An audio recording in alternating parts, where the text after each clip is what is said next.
Hi everyone, welcome to today's webinar. Today we have Christy Zacharias with us.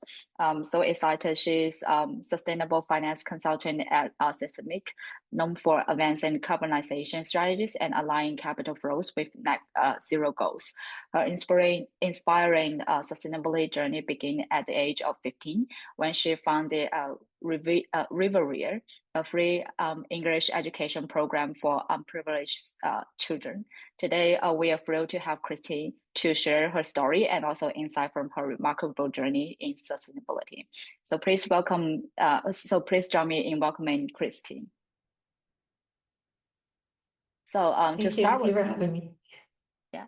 So to start with, Christy, I wanted to understand a little bit about your sustainability journey. We know that you start at the age of 15. I wanted to see what is your experience there, and then what inspired you to start the journey in sustainability.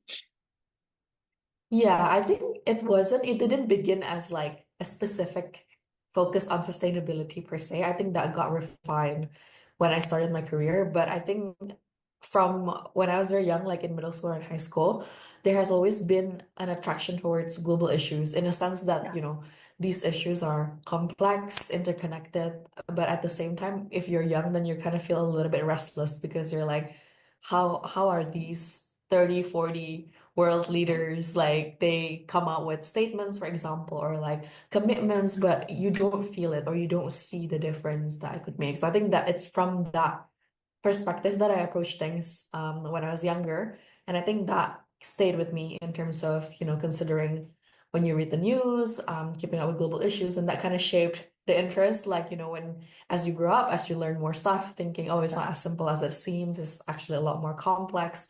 I think that then shaped the natural tendency to kind of join like the sustainability momentum because in our lifetime, like in the past 5, 10 years, like there's been so many changes, focus, conversations around this topic of like climate change. How do we tackle that? I think leveraging the background I had in finance, it just combining all of those elements eventually led me to, yeah, building a career in sustainability. Awesome. And then now you are with Systemic as a sustainable finance consultant. Could you let us know a little bit more about the role and what you're working on at this moment?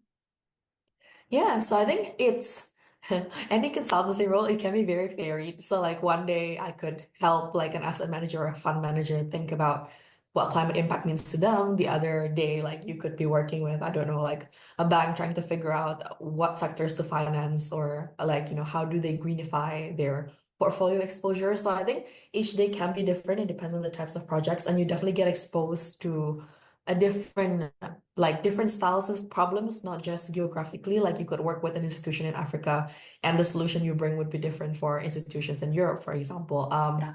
There's also variety in kind of the maturity of all of these markets. Like something that is feasible in Europe might not be feasible in Asia, for example. So I think a lot of my work is about kind of contextualizing some of these solutions and high level thinking. Like when someone sets a goal, net zero by 2050, what does it actually mean for different operations, different geographies, different clients, different sectors? So yeah, I think that's essentially the overarching idea. But I think specifically because of the background in finance, I specifically focus on how do we unlock the financial flows to Yeah. enable some of these actions and decisions. So that's kind of the specific angle on finance. Yeah, you have mentioned a little bit about like geographic differences and all that, right? And also your work at the finance. Wanted to deep dive into it a little bit. So, let's say prior you're in Asia, now you're in London. What is the observation in terms of like the differences and how you would describe the differences, in terms of like sustainability plus finance?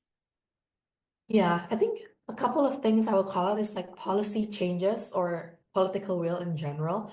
I think a lot stronger in Europe. And then you can feel it in the stringency of the rules and just how many leaders in the region just commit to stuff.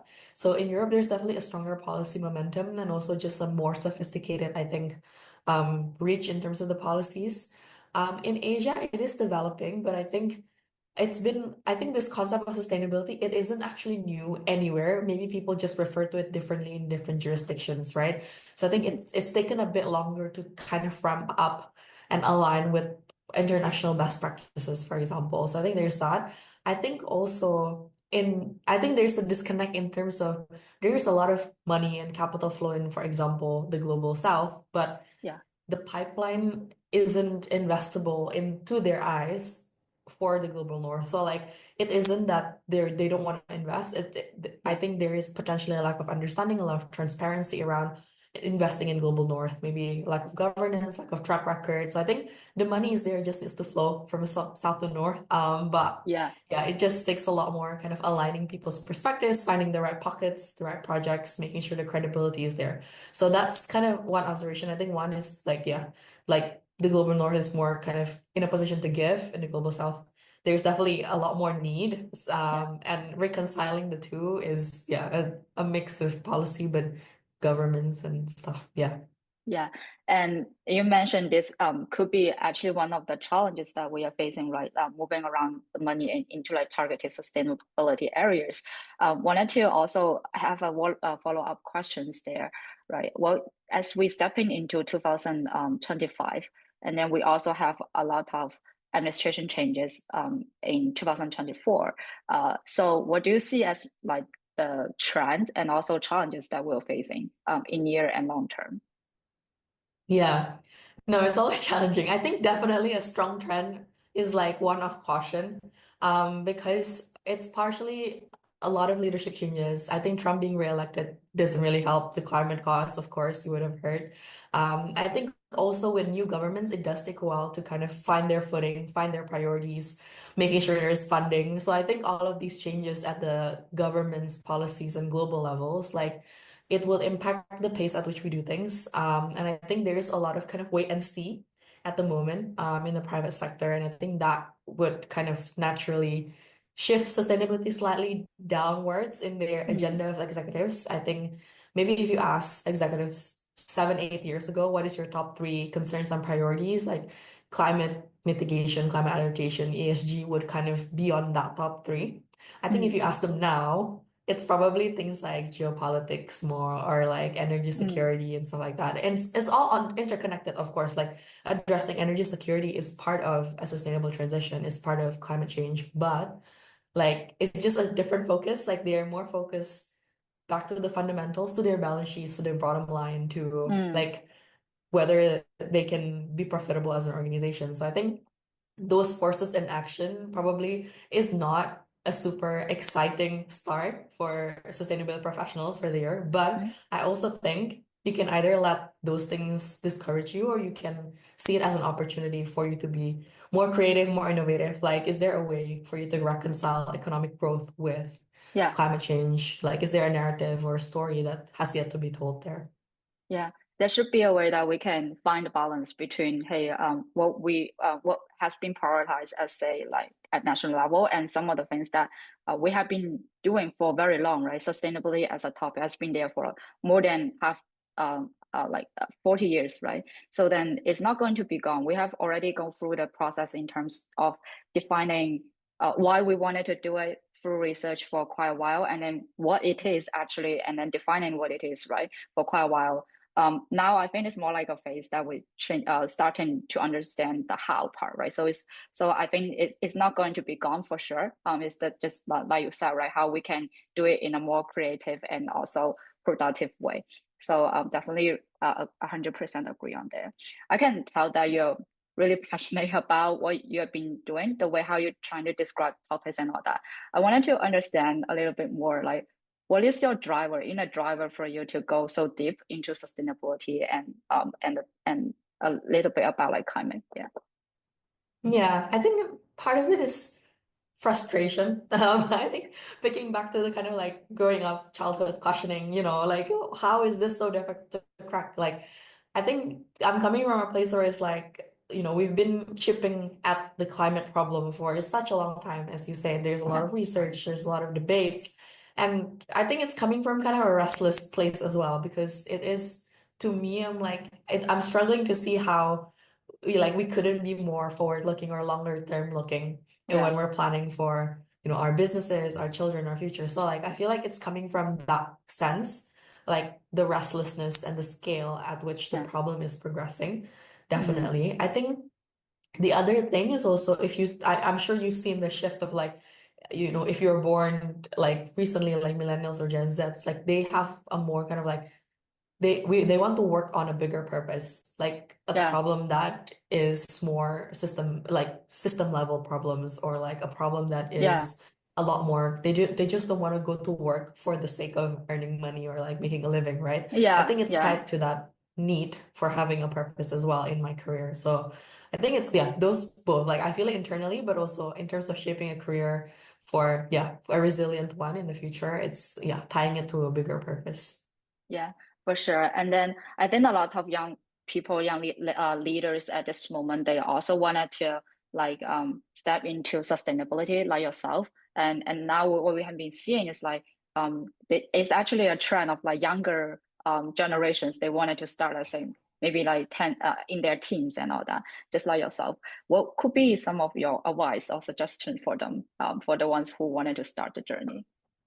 Yeah, I think, okay, when we started at sustainability, I think it was still quite a nascent field in a sense. Like there's a lot of opportunities. Like even if you're not a specialist, you can get into it and stuff like. I think it moved on a little bit from that in a sense that there is huge amounts of information and knowledge and training out there already. Like there are pockets of specialization developing. I think first, tangibly keeping abreast of like the trends, what's happening, what is the movement, or having an understanding of how, like, the macro sense of things, like where is sustainability relative to other global issues. I Yeah. think that is always a good place to start. Mhm. I think second, starting to think a little bit around where can you really add value in a sense. Like I would like to think like 20, 30 years from now, hopefully, if we get things right, like Mhm. any job is a green job in a sense that any job Yeah, should take consideration of the environment. There should be considerations of like how climate impacts the job, but vice versa, right? I think even yeah, accountants these days need to understand sustainability disclosures, for example. So I think thinking about like it's not just about finding new jobs, finding new green jobs. It's also evolving the jobs that are already there. How can we make it climate conscious? How can we make it like yeah, sustainability focused? So I think yeah, there is some personal reflections, I'm sure. Like people would need to reflect, what they're good at, what they want to do. And I think that's kind of your compass in terms of integrating sustainability into those considerations. And I think lastly, talk to people, like making the connections. I think nothing beats having a conversation like this, like actually getting to know what people do.